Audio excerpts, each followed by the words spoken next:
Good morning everyone, welcome back to my channel Mathopedia. और आज की वीडियो के अंदर हम डिस्कस करने वाले हैं लीनियर अलजेब्रा का एक बहुत ही important topic, that is linear transformation. आगे के जो चैप्टर्स हैं 5th 6th 7th 8th वो सारे लीनियर ट्रांसफॉर्मेशन पर ही बेस्ड हैं, तो इसलिए इस चैप्टर को समझना बहुत ज़रूरी है। इतना मुश्किल नहीं है चैप्टर, बिल्कुल ईजी लगेगा आपको। 2 थ्योरम्स हैं इस चैप्टर के अंदर, वो बहुत ही ज़्यादा इंपॉर्टेंट है और वो थ्योरम्स मैं आपको अपनी फर्दर वीडियोस के अंदर कराऊंगी, ठीक है। तो बिल्कुल इजीली आपको ये चैप्टर समझ में आ जाएगा, कुछ भी नहीं है इस चैप्टर के अंदर। वो जो 2 थ्योरम्स हैं उनको आपने बहुत अच्छे तरीके से करना है, अभी आगे जब आएंगी तो मैं वो आपको बता दूंगी, ठीक है। और अब हम स्टार्ट करते हैं अपना आज का topic, that is linear transformation. सबसे पहले देखेंगे लीनियर ट्रांसफॉर्मेशन होता क्या है। लीनियर ट्रांसफॉर्मेशन क्या है? एक तरीके की मैपिंग है। देखो, एक हमारे पास ये और एक हमारे पास ये। हमारे पास 2 वेक्टर स्पेसेस होंगे, ठीक है। एक वेक्टर स्पेस, ये थोड़े से अच्छे तरीके से नहीं बने, ये u और एक ये v, ठीक। इनके अंदर जो मैपिंग है वो कौन सी होगी? t, ठीक है। ये u है, ये t है, मैपिंग क्या होगी? t, ठीक है। फील्ड क्या होगी? u की भी फील्ड f ही होगी और v की भी फील्ड f होगी। इसका मतलब कहने का क्या है कि ओवर द सेम फील्ड होंगे, दोनों की जो फील्ड है वो सेम ही होंगी, ठीक है। तो हमारे पास जो फंक्शन आएगा t from u to v, ठीक है, इसको हम क्या कहेंगे? लीनियर ट्रांसफॉर्मेशन या फिर वेक्टर स्पेस होमोमॉर्फिज्म। अगर ये 2 कंडीशन को सेटिस्फाई करे, वो 2 कंडीशन कौन कौन सी हैं वो देखिए। पहली कंडीशन क्या है? T of U plus V क्या आना चाहिए? T of U plus T of V के इक्वल। सेकेंड कंडीशन क्या है? T of A U is equal to A T of U के इक्वल आना चाहिए। अब ये चीज़ क्या है एक बार यहाँ लिख दे। ये for all U V belong to U, for all A belong to F and U belong to capital U. I hope आप फर्स्ट चैप्टर ऑलरेडी कर चुके हैं वेक्टर स्पेसेस। अगर अभी तक आपने वो चैप्टर नहीं किया तो उसका लिंक आपको डिस्क्रिप्शन के अंदर मिल जाएगा, ठीक है। तो देखिए यू वी ए है क्या, अगर आपने वो चैप्टर कर रखा है तो आपको वहीं से क्लियर हो रहे होंगे। यू वी क्या है? हमने वेक्टर स्पेस से उठाए हैं। अब हमारे पास मैपिंग कहाँ से कहाँ तक है? इस u से लेके इस v तक, यानी कि डोमेन क्या है हमारे पास? u, कोडोमेन क्या है हमारे पास? v, ठीक है। u के एलिमेंट पर जब हम फंक्शन लगाएंगे, फंक्शन कौन सा है? t, that is t of u। t of u जो है, कोई भी एलिमेंट उठाया स्मॉल u इसके अंदर से, ठीक है, इसके ऊपर हमने ये फंक्शन लगा दिया, तो आंसर क्या आएगा? स्मॉल v टाइप, यानी कि आंसर किस में से आएगा? कोडोमेन के अंदर से, ठीक है। इसके एलिमेंट्स इसके अंदर मैप होंगे, ठीक है, u1 v1 के साथ, u2 v2 के साथ, इस तरीके से, ठीक है। तो वो कह रहे हैं कि अगर आपने 2 एलिमेंट लिए, ठीक है, सॉरी, यहाँ पर अभी इसके अकॉर्डिंग अगर देखा जाए तो u v हमने दोनों इसी में से लिया, तो एक बार आप u1 u2 ने u v लिख लीजिए ताकि आपको कंफ्यूजन ना हो। इसको मैप होकर ये एलिमेंट जहाँ पर जाएगा अंडर t, उसको हम क्या बोलेंगे? t ऑफ u, और इसको हम बोलेंगे t ऑफ v, ठीक है। ये u, ये v, ये t ऑफ u है और ये t ऑफ v है। जैसे आप नॉर्मली क्लास 12 के अंदर फंक्शन में भी तो करते हैं। फंक्शन क्या होता है? x टू y लेते हो, f ऑफ x किस तरीके का लेते हो? y टाइप का, तो कोडोमेन के अंदर से y आते हैं, ठीक है। वही चीज़ है यहाँ पर। u v क्या है? डोमेन क्या है? For all u v belong to u। यहाँ स्पेशली मेंशन किया मैंने कि u v हम डोमेन के अंदर से लेंगे। कोडोमेन के अंदर किस तरीके के एलिमेंट्स है? t of u, t of v, यानी कि t लगाने के बाद जो एलिमेंट्स है वो आएंगे कोडोमेन के अंदर, ठीक है। तो ये चीज़ है आपके पास टी यू टू वी, आपके पास u domain, v codomain, t of u is equal to v है। t of u plus v की वैल्यू है t of u plus t of v, जहाँ पर आपके पास u v कहाँ से आएंगे?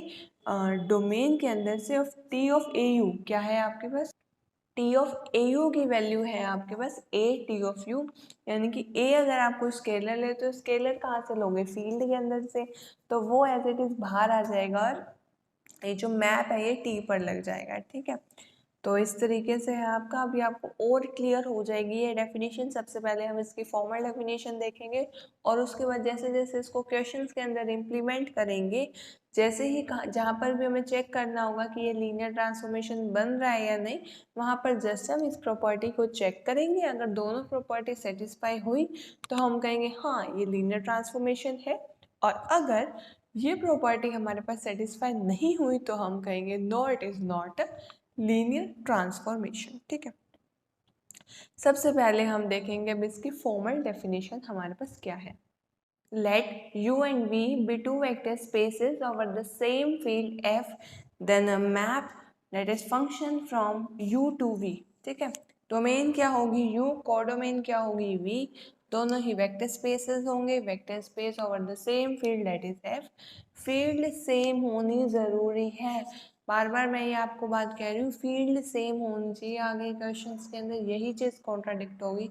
फर्दर आप अगर नेट की तैयारी कर रहे हैं, जेम की तैयारी कर रहे हैं, जो भी आप कर रहे हैं उसके अंदर लीनियर अलजेब्रा एक बहुत बड़ा जो है इसका पोर्शन आता है एग्जाम्स के अंदर, CSIR, नेट, टिफर, NBHM सभी के अंदर। तो लीनियर अलजेब्रा आपका एक तरीके से फाउंडेशन है, आपको ये बुक अच्छे से करनी है।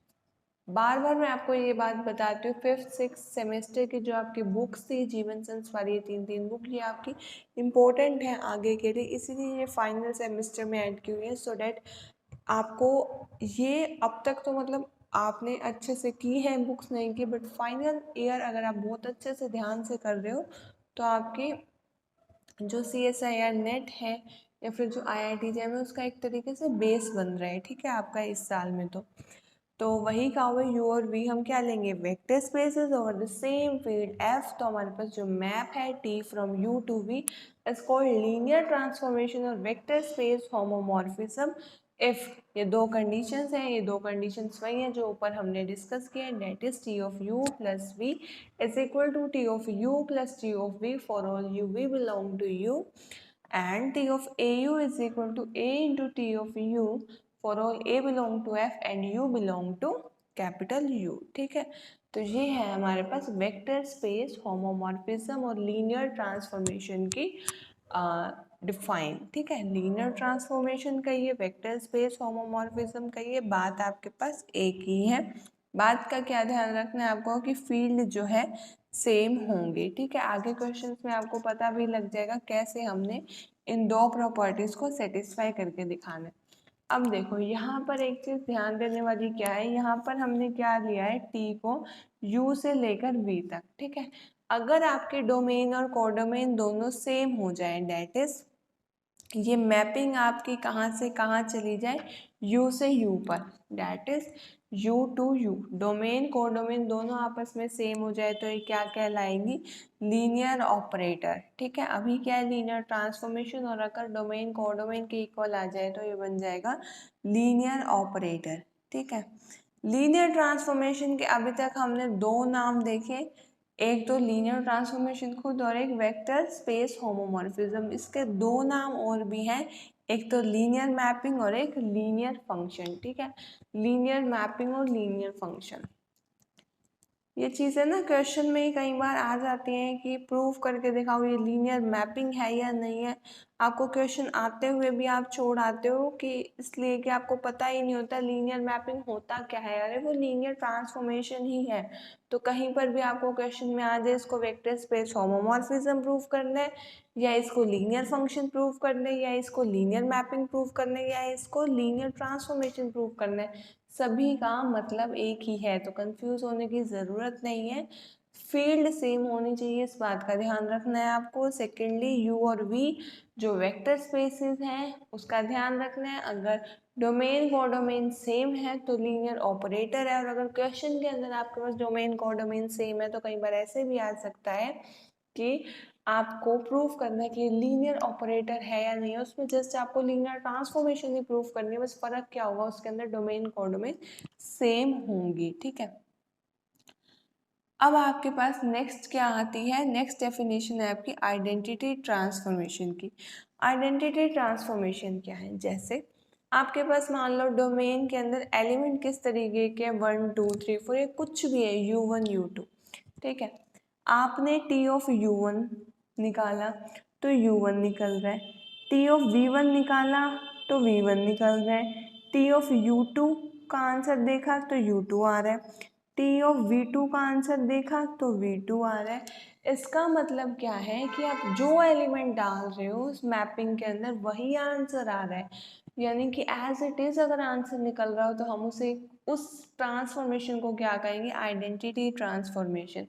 जब आप मैपिंग के अंदर कोई एलिमेंट की वैल्यू डालो उसका आंसर भी वही आ जाए तो हम उसे क्या कहेंगे, आइडेंटिटी ट्रांसफॉर्मेशन। एक तरीके से हम जो वैल्यू डाल रहे हैं वही आ रही है, ठीक है। तो हमारे पास ये क्या हो जाएगा, आइडेंटिटी ट्रांसफॉर्मेशन। ये जस्ट टाइप्स है, क्वेश्चंस के अंदर आ जाता है, बाकी इसका इतना कोई सिग्निफिकेंस नहीं है, बट स्टिल आपको ये चीज़ें आनी चाहिए, ठीक है। इसके बाद हमारे पास एक आ जाती है ज़ीरो ट्रांसफॉर्मेशन।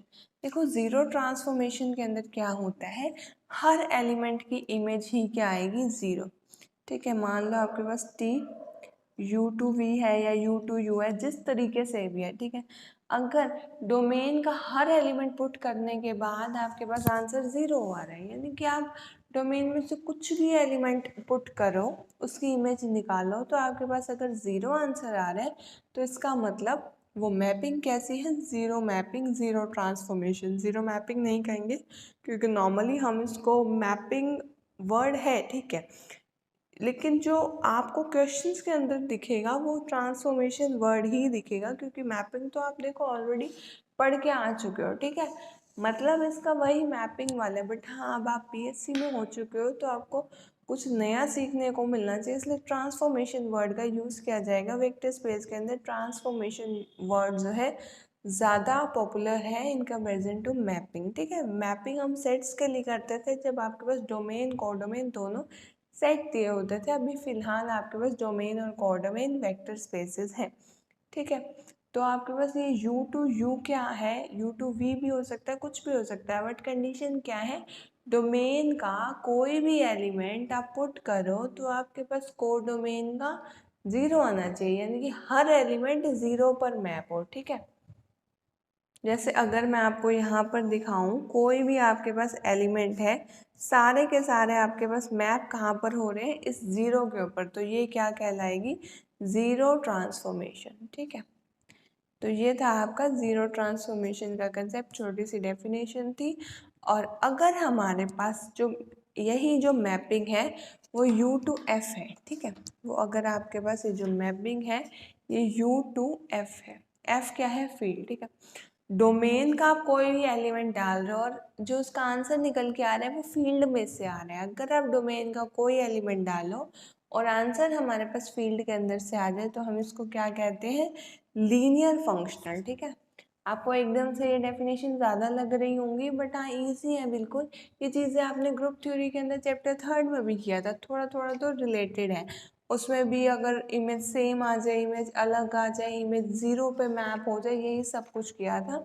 अभी इसके बाद जो 5th चैप्टर आएंगे हम उसको ये भी देखेंगे कि जो एलिमेंट ज़ीरो पर मैप होते हैं उसका एक अलग नाम होता है, कर्नल, ठीक है। तो सब कुछ ऐसे ही डिपेंडेंट है आपस में, ठीक है। तो ये जो लीनियर ट्रांसफॉर्मेशन थी, सबसे पहले हमने लीनियर ट्रांसफॉर्मेशन की डेफिनेशन देखी, उसके बाद ही हमने छोटी छोटी डेफिनेशन और देखी, identity transformation, zero transformation, linear mapping क्या होता है, लीनियर फंक्शनल क्या होता है, ठीक है। और ये जो अभी जैसे मैंने आपको बताया, जब डोमेन का कोई भी एलिमेंट पुट करो और आपके पास फील्ड में से आंसर्स आए तो हम उसे क्या कहेंगे, लीनियर फंक्शनल, इस उसे हम क्या कहेंगे, लीनियर फंक्शनल, ठीक है। इसके बाद अब आपके पास अगर आप बुक के अंदर देखेंगे तो आपके पास छोटे छोटे एग्जाम्पल्स है, डायलेशन क्या होता है, कॉन्ट्रैक्शन क्या होता है, बट मैं प्रेफर करती हूँ एक बार के लिए इसको छोड़कर हम डायरेक्ट प्रॉपर्टीज़ पर आएंगे, और जब हमारी एक्सरसाइज या एग्जाम्पल्स फर्स्ट एक्सरसाइज के डेट इज़ 4.1 कंप्लीट हो जाएगी, देन हम इन डेफिनेशंस पर दोबारा आएंगे सो डैट हमें ये और अच्छे से क्लियर हो जाए। अभी आपके लिए कंसेप्ट नया है, हमने डेफिनेशन देखी, छोटी छोटी डेफिनेशन जो उससे रिलेटेड थी वो देखी, अब हम डायरेक्टली प्रॉपर्टीज़ पर आएंगे, ठीक है। प्रॉपर्टीज़ आपने कुछ वेक्टर स्पेस की भी देखी होंगी, अब आपके पास प्रॉपर्टीज़ आएंगी लीनियर ट्रांसफॉर्मेशन की। एक आपके पास पिछले सेमेस्टर में सब्जेक्ट था ग्रुप थ्योरी और अब है आपके पास लीनियर अलजेब्रा। ग्रुप थ्योरी से काफ़ी आसान है लीनियर अलजेब्रा, दोनों ही एब्स्ट्रैक्ट अलजेब्रा के पार्ट्स हैं, तो आपको दोनों ही अच्छे से करने हैं। फर्दर आगे इन बुक्स का यूज़ है, ठीक है। कोई भी आप एग्ज़ाम देते हो, आप मैथ्स की फील्ड में तो हो ही, तो मैथ्स के एग्ज़ाम तो दोगे ही, तो ही इन बुक्स का आगे यूज़ है, मतलब कि इन बुक्स में से काफ़ी ज़्यादा पोर्शन उन एग्ज़ाम्स के अंदर आता है। चलिए देख लेते हैं प्रॉपर्टीज़ क्या है लीनियर ट्रांसफॉर्मेशंस की। ये है आपके पास प्रॉपर्टीज़ ऑफ लीनियर ट्रांसफॉर्मेशन। क्या दिया हुआ है, लेट यू टू वी आपके पास क्या है, लीनियर ट्रांसफॉर्मेशन है। और देखो जब भी आप डोमेन का कोई एलिमेंट लोगे यू वी टी, देखो ये जो प्रॉपर्टीज है ना ये एग्जाम में नहीं आएंगे आपके कभी, मतलब ये प्रॉपर्टीज तो आएंगे बट इनके प्रूफ नहीं आएंगे, तो प्रूफ मैं यहाँ करा भी नहीं रही। आपको अगर प्रूफ करने हो तो बुक के अंदर आपके पास इनके प्रूफ्स हैं, बिल्कुल इजी प्रूफ्स हैं, आपको अपने आप ही समझ में आ जाएंगे। कोई डाउट हो तो अगेन मैंने आपको कहा है, किसी भी तरीके का कोई डाउट हो तो आपको हमारे टेलीग्राम ग्रुप के ऊपर भेज सकते हो, 6 सेमेस्टर से रिलेटेड या इन बुक से रिलेटेड, तो मैं वहाँ पर आपका डाउट क्लियर कर दूँगी। काफ़ी सारे बच्चे भी हैं वहाँ पर, आपस में भी सब क्लियर कर देते हैं, ठीक है। तो अदरवाइज़ वहाँ भी आपका डाउट क्लियर नहीं होता तो आप मुझे इंस्टाग्राम पर भी सेंड कर सकते हैं, ठीक है। तो आपको ये प्रूफ इसके खुद करने हैं। प्रॉपर्टीज़ मैं बता रही हूँ just, T of zero U is equal to zero V होगा। ज़ीरो यू का मतलब क्या है, ये ज़ीरो वेक्टर कहाँ का है, देखो ये वेक्टर स्पेस, ये वेक्टर स्पेस, इनके अंदर जो एलिमेंट्स आएंगे वो भी क्या है, वो वेक्टर्स ही तो होंगे। तो इसका एक वेक्टर ले लिया ज़ीरो यू, इसका एक वेक्टर ले लिया ज़ीरो। अब देखो ज़ीरो यू है, यू का मतलब क्या है, ये जो वेक्टर लिए यू से आएगा। वैसे भी ये देखो ये डोमेन है, ये कोडोमेन है, डोमेन के ऊपर आप मैपिंग लगाओगे तभी तो कोडोमेन तक पहुंचोगे, ठीक है। तो हम ये कह रहे हैं कि डोमेन का ज़ीरो कोडोमेन के ज़ीरो पर ही मैप होता है, ठीक है। डोमेन के डोमेन की अगर हम इमेज निकालें तो वो क्या आती है, zero, where zero U and zero V are the zero vectors in U and V respectively, ठीक है। अब आपके पास टी ऑफ माइनस यू क्या है, minus of T of U. T of minus U क्या है आपके पास, minus of T of U, यानी कि माइनस बाहर निकल आता है, ठीक है। डायरेक्टली आपको दिख भी रहा होगा, हमने जो सेकंड प्रॉपर्टी की है वेक्टर स्पेस वाली, उसके अंदर क्या किया था, T of A U is equal to A T of U. अगर आप यहाँ पर ए को -1 पुट कर दें तो आपके पास यही तो आ जाएगा, देखो ये तो सिंपली हो गया। इजी है प्रॉपर्टीज, तभी मैंने कहा एग्जाम्स के अंदर नहीं आती है, बट आपको अपना कंसेप्ट अच्छा करने के लिए अगर करनी भी हो तो आप कर सकते हैं, वो आपकी चॉइस है, आपको समझ में भी आ जाएंगी, बट मैं यहाँ पर नहीं करा रही हूँ। थर्ड प्रॉपर्टी क्या है, T of U minus V, ये किसके इक्वल होगा, T of U minus T of V. जो आपके पास टी ऑफ देखो, या फिर अभी आपको ये क्वेश्चंस में पता लग ही जाएगा कि फर्स्ट और सेकंड प्रॉपर्टी जो हमने की है वेक्टर स्पेस होमोमॉर्फिज्म या लीनियर ट्रांसफॉर्मेशन को प्रूव करने की, उनको कंबाइन भी किया जा सकता है, और वो किस तरीके से कंबाइन किया जाता है वो मैं आपको एग्जांपल्स के अंदर बताऊंगी नेक्स्ट वीडियो के अंदर। आज की वीडियो जो हमारे पास ये है, इसके अंदर जस्ट हम प्रॉपर्टीज तक का ही अपना कंसेप्ट डिस्कस करेंगे। T of U minus V की वैल्यू क्या है, एक्सपेंड होकर ये किस तरीके से खुल जाएगा, T of U minus T of you, और यहाँ पर u और v सारे वेक्टर्स है कहाँ से, डोमेन के अंदर से, ठीक है। अब देखो हमारे पास T of a1 u1 plus T of a2 u2 किस तरीके से खुलता है, स्केलर बाहर आता आ जाएगा और टी ऑफ u1 वो जो वेक्टर है उस पर एज इट इज़ मैपिंग लगी रहेगी, ठीक है। तो हमारे पास ये चार प्रॉपर्टीज़ हैं, चारों ही इजी थी, आपको बहुत अच्छे से क्लियर होंगी। इनके प्रूफ बुक के अंदर है। नेक्स्ट वीडियो के अंदर हम एग्जाम्पल डिस्कस करने वाले हैं। इसी हमारी जो एक्सरसाइज है डेट इज़ 4.1 के कुछ एग्जाम्पल्स जो बिल्कुल इजी वाले एग्जाम्पल्स होंगे जो आप खुद कर सकते हैं वो मैं छोड़ दूँगी, बाकी जिनमें भी कुछ ना कुछ सीखने का है वो मैं आपको कराऊँगी, ठीक है। इजी है ये चैप्टर, बिल्कुल भी टेंशन नहीं लेना, अच्छे से क्लियर हो जाएगा आपको, बस कंसेप्ट समझते जाना। Thank you so much for watching my videos and giving me a lot of support. इसे अपने ज़्यादा से ज़्यादा फ्रेंड्स के साथ शेयर कीजिए। Have a nice day.